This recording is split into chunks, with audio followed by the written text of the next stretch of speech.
Have you noticed that the more you cling to someone, the faster Allah pulls them away? It's almost as if the harder you hold on, the more life forces you to loosen your grip. And in that moment, when your fingers start slipping, when the person you thought you couldn't live without begins to drift, something inside you breaks, in a way you can't fully explain. Because deep down, beneath all the noise, beneath all the justifications and excuses, beneath all the stories you told yourself about why you needed them, another question begins to rise. A question we spend our whole lives trying to avoid. A question that scares us because it doesn't just expose our relationships, it exposes our heart. Was it love or was it attachment? And that question isn't gentle, it doesn't knock softly. It hits you in the middle of the night, when you're finally alone with your thoughts. It shows up in the ache in your chest, when someone's absence feels heavier than their presence ever did.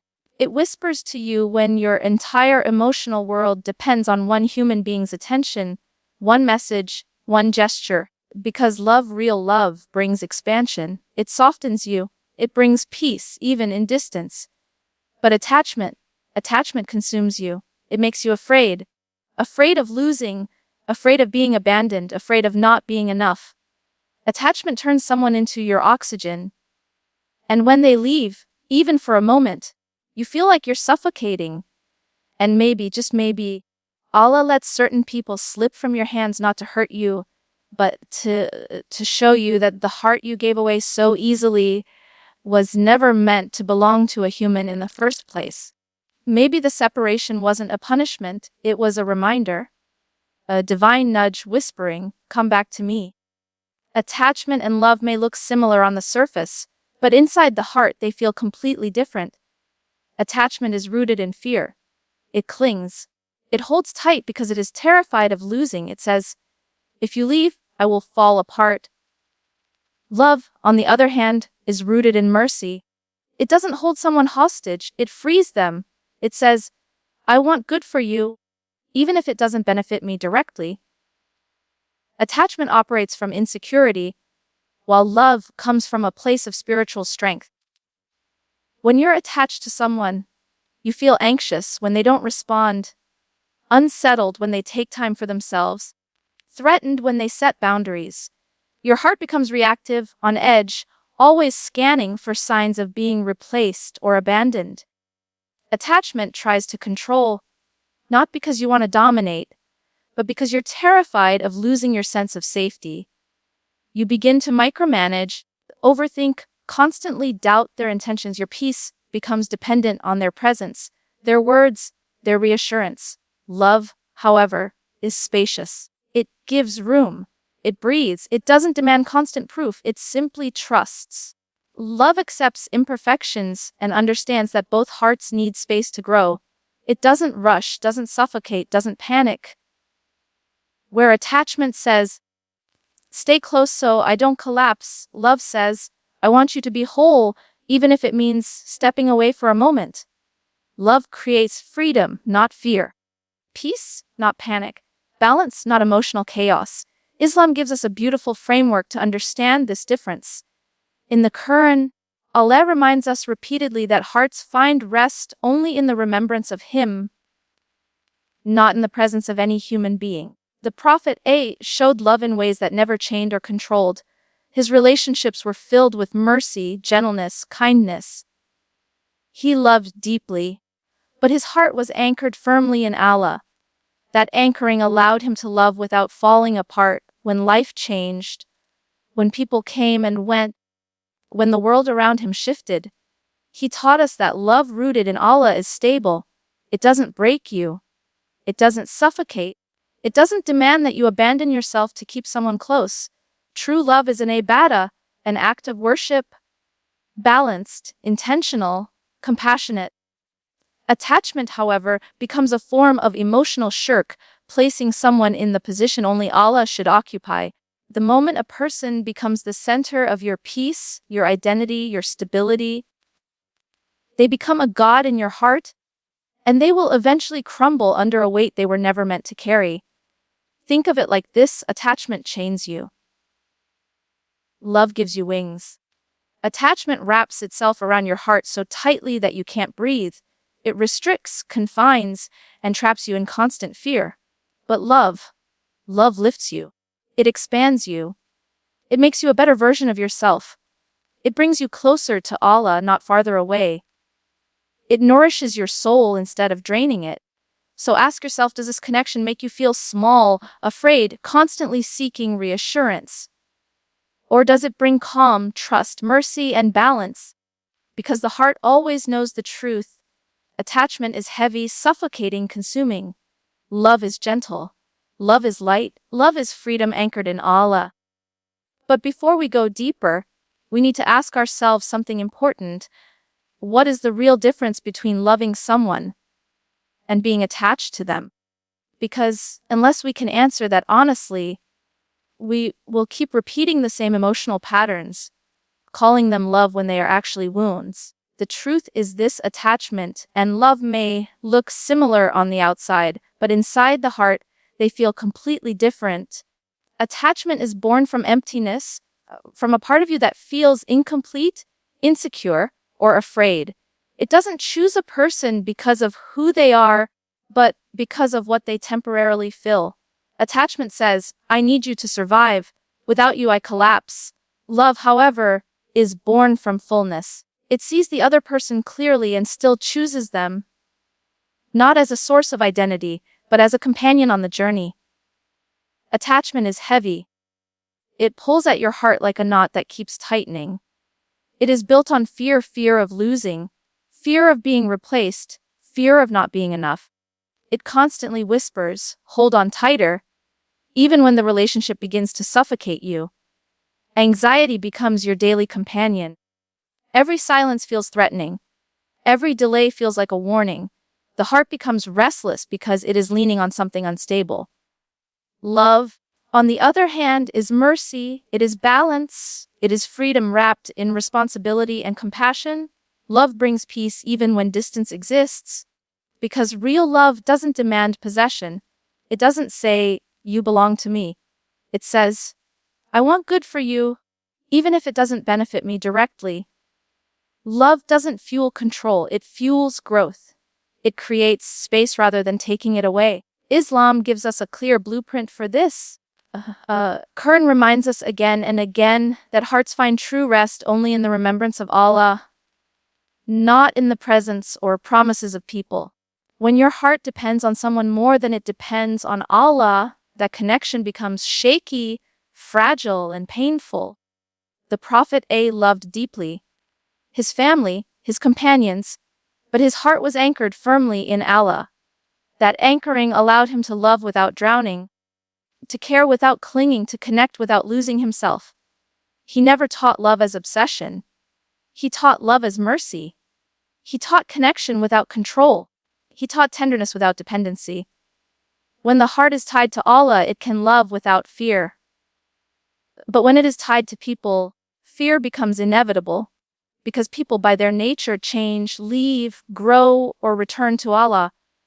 Think of it like this: attachment chains you. Love gives you wings.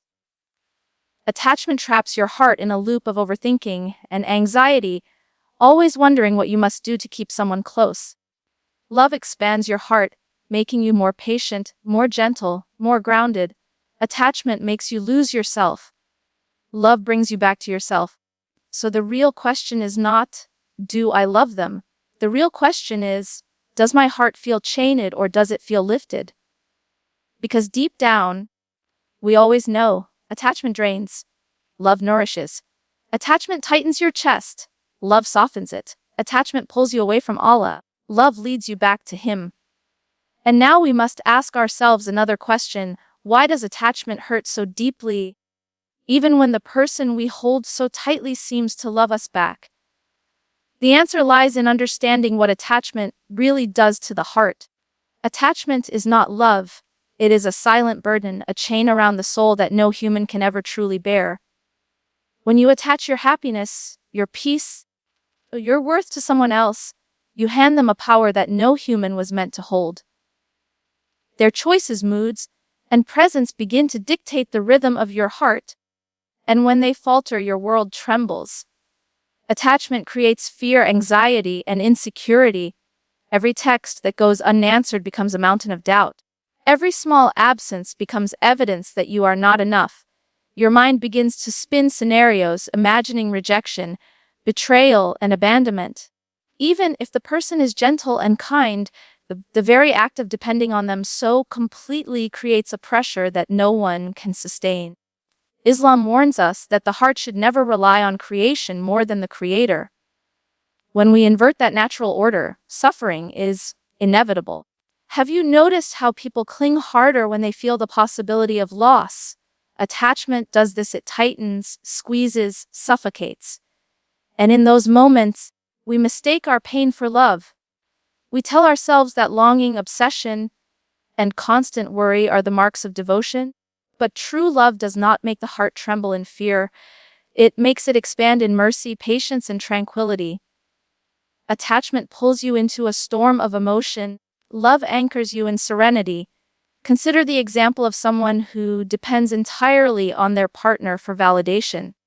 Each day begins with a hope for acknowledgement and ends with a silent disappointment when it is not received. Their prayers to Allah for strength are entangled with prayers for attention, approval, and affection from a human being. Slowly, they lose perspective. Their spiritual connection weakens because the heart that should be anchored in Allah is busy orbiting around another person's presence. The pain is real, yet the root of it is spiritual misplacement, not the absence of love. And it is here that Islam offers a guiding light.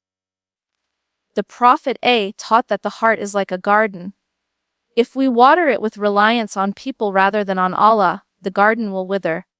But if we plant trust in Allah, the garden flourishes. Even when human relationships change, fade, or end, attachment blinds us to this principle. It convinces us that the only way to survive is to hold tighter when survival actually comes from surrendering our hearts to the one who never abandons us. So, as you reflect on your own heart, ask, am I seeking closeness because I truly love, or because I fear emptiness? The answer is not just emotional, it is spiritual. Attachment hurts because it replaces the divine anchor with a fragile human one. It consumes energy, steals peace, and distracts from the love Allah intended to nourish our hearts. And yet, the pain itself can become a guide, a wake-up call, reminding us to release what was never ours to hold, and to return to the one who gives without measure.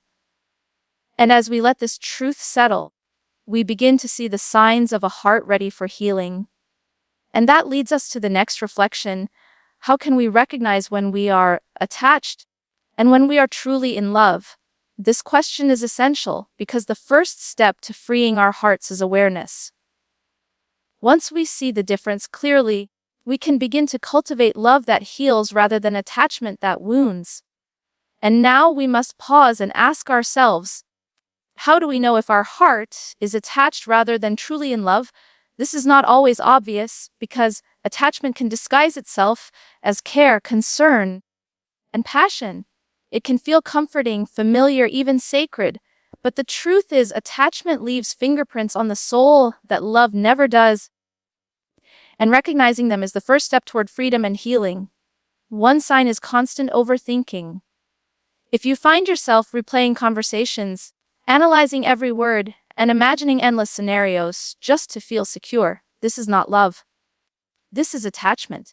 Love does not require a script to be repeated in your mind. Love trusts, even in silence, even in absence. Attachment fills the gaps of uncertainty with anxiety, and the heart becomes a prisoner to its own imagination. Another sign is the fear of loss. When the mere thought of someone leaving sends your chest tightening, your stomach churning, your mind panicking, the heart is clinging, not loving. Love does not disappear when the person steps away. Love feels calm because it is anchored in Allah. Attachment trembles because it leans on something that can falter. Emotional dependency is another clear indicator. If your happiness, your confidence, your sense of self is dictated by someone else's attention, approval, or presence, your heart is relying on a fragile human lifeline rather than the one who never abandons. Love nourishes, attachment drains. Love allows the other to live freely, attachment cannot breathe without possession. You may also notice patterns of control, even subtle ones. When you find yourself trying to influence what someone does, how they feel, or who they spend time with, it is often fear dressed as care. Love trusts. Attachment demands. Attachment wants certainty. Love accepts the unknown with faith. Neglecting your own spiritual and personal growth is another sign. When you put someone else's needs, moods, or presence above your salah, your dhikr, or your self-care, your heart is wandering from the path of Allah. Attachment convinces you that your purpose is to maintain the relationship at any cost. Love strengthens both hearts because it is rooted in balance, mercy, and mutual growth. And perhaps the most subtle sign of all is emptiness without constant reassurance. When you feel incomplete without daily texts, calls, or affirmations, your heart is leaning on creation rather than the creator. Love does not vanish in moments of absence. Love is steady, peaceful, patient. Attachment cannot endure it. Attachment feels fragile because it was never anchored correctly. The good news is that recognition is the first step toward liberation. Awareness awakens the heart to its own patterns. Once we see attachment clearly, we can replace it with love that heals, that is free, that is rooted in Allah, because Islam teaches us that our hearts were created to love fully, but wisely, anchored in what will never fail. And as we reflect on these signs, we begin to see a path forward, a path that shifts from dependency to mercy, from fear to freedom, from bondage to wings. The question now becomes, how do we cultivate that kind of pure love, the kind that Allah blesses and that frees rather than confines? It is here that the heart opens to healing, guidance, and the kind of love that does not suffocate but elevates. And so we ask ourselves, what does love look like when it is anchored in Allah, rather than in fear or neediness? Because once we recognize attachment for what it is, the heart is ready to receive a love that heals instead of wounds, a love that frees instead of confines.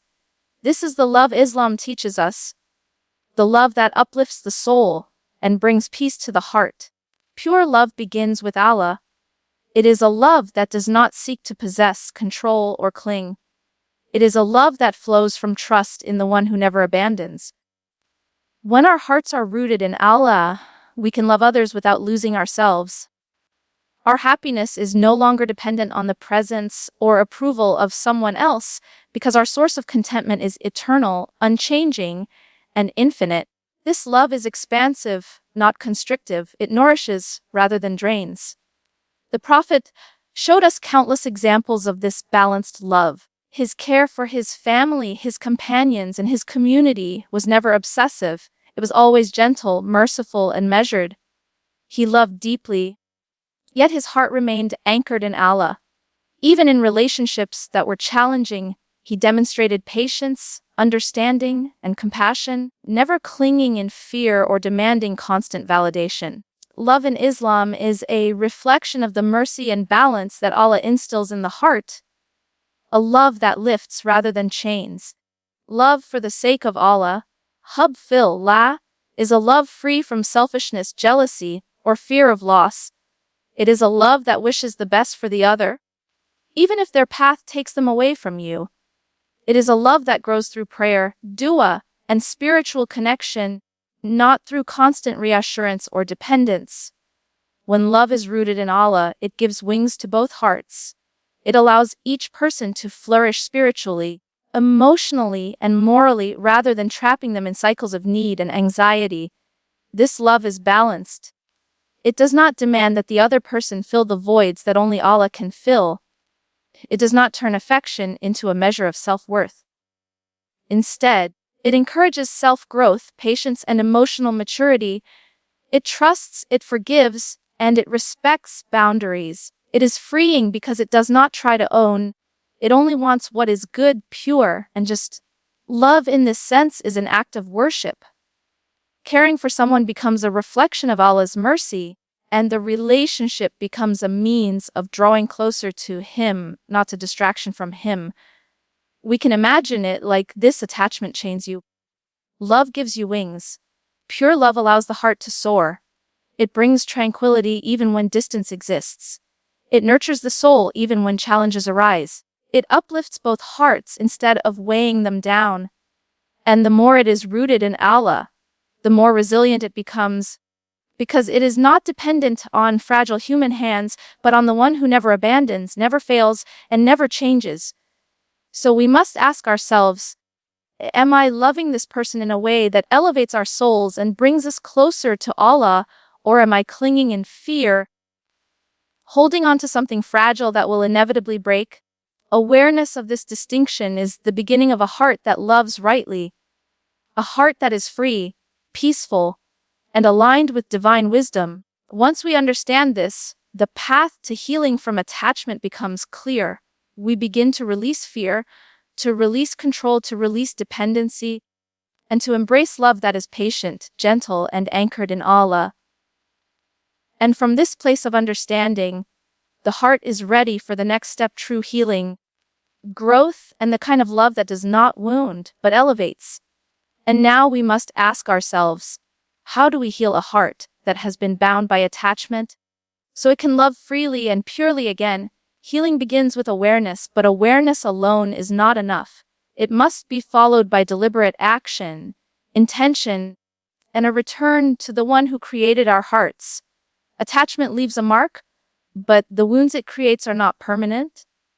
They are an invitation to grow, to learn, and to reconnect with Allah in a way that strengthens rather than weakens us. The first step is recognition. We must see clearly where we placed our trust in something that could never hold it. We must admit to ourselves when we sought completeness in someone who was never meant to complete us. This is not a sign of weakness, it is courage. Admitting that a human being cannot satisfy every longing, heal every pain, or carry the weight of our hearts is the beginning of returning to the one who can. Recognition opens the door to detachment, not detachment in the sense of coldness or indifference, but in the sense of freeing the heart from false anchors. Next comes spiritual realignment. Our hearts were created to find rest in Allah alone. Through prayer, dhikr, and sincere reflection, we return the love we misplaced to the one who never abandons, never changes, and never fails. When we nurture this connection, the heart begins to rebuild itself from the inside out.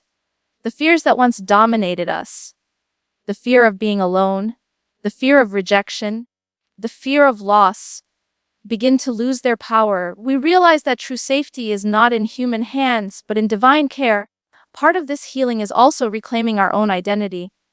When we are attached, we often lose sight of ourselves, bending our lives around someone else's presence, moods, or expectations. Healing means stepping back, reconnecting with our passions, our goals, and our spirituality. It means saying, I am enough. My worth is not dependent on anyone but Allah.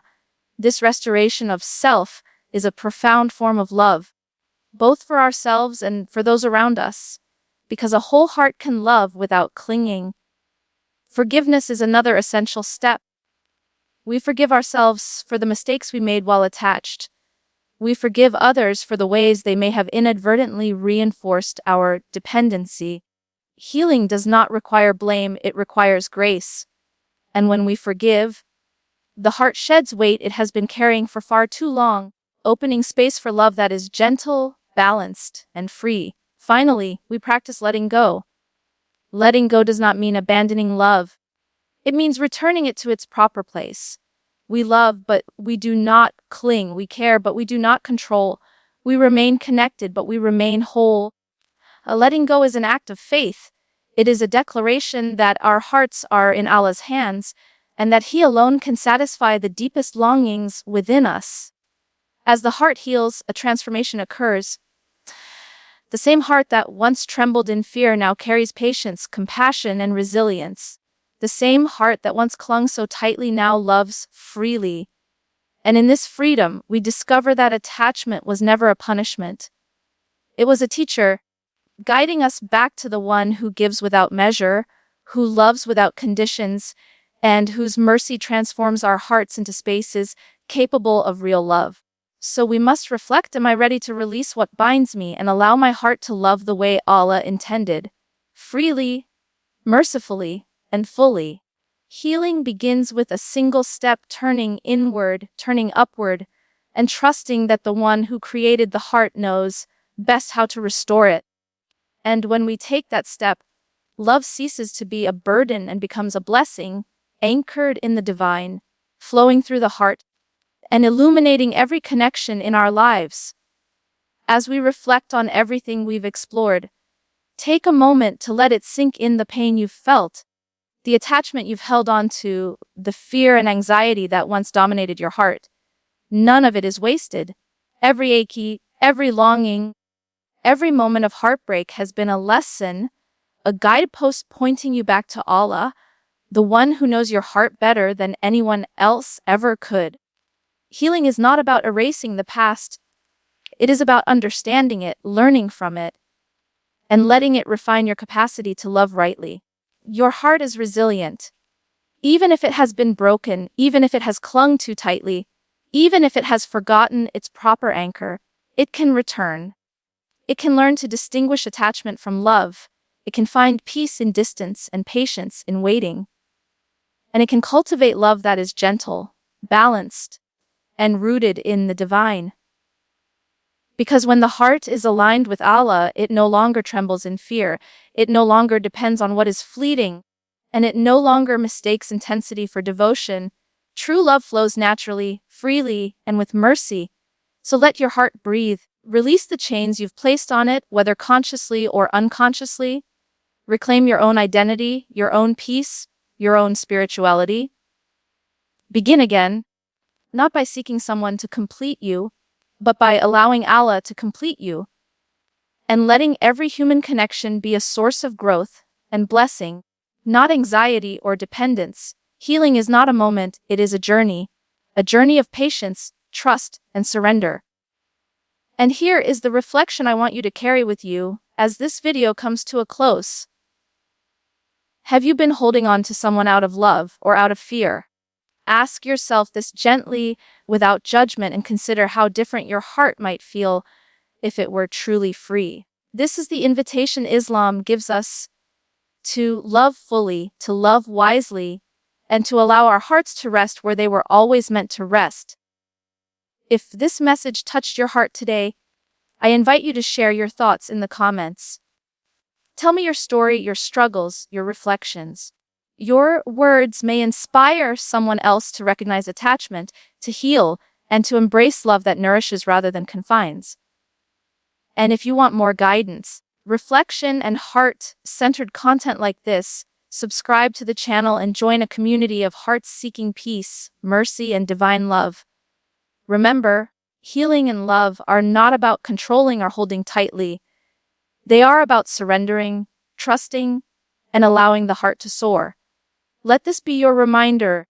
Love anchored in Allah is free, it is expansive, it is patient, and it is enduring. And as you move forward, may your heart find the balance, peace, and mercy it has been longing for. Share this with someone who needs to hear it today.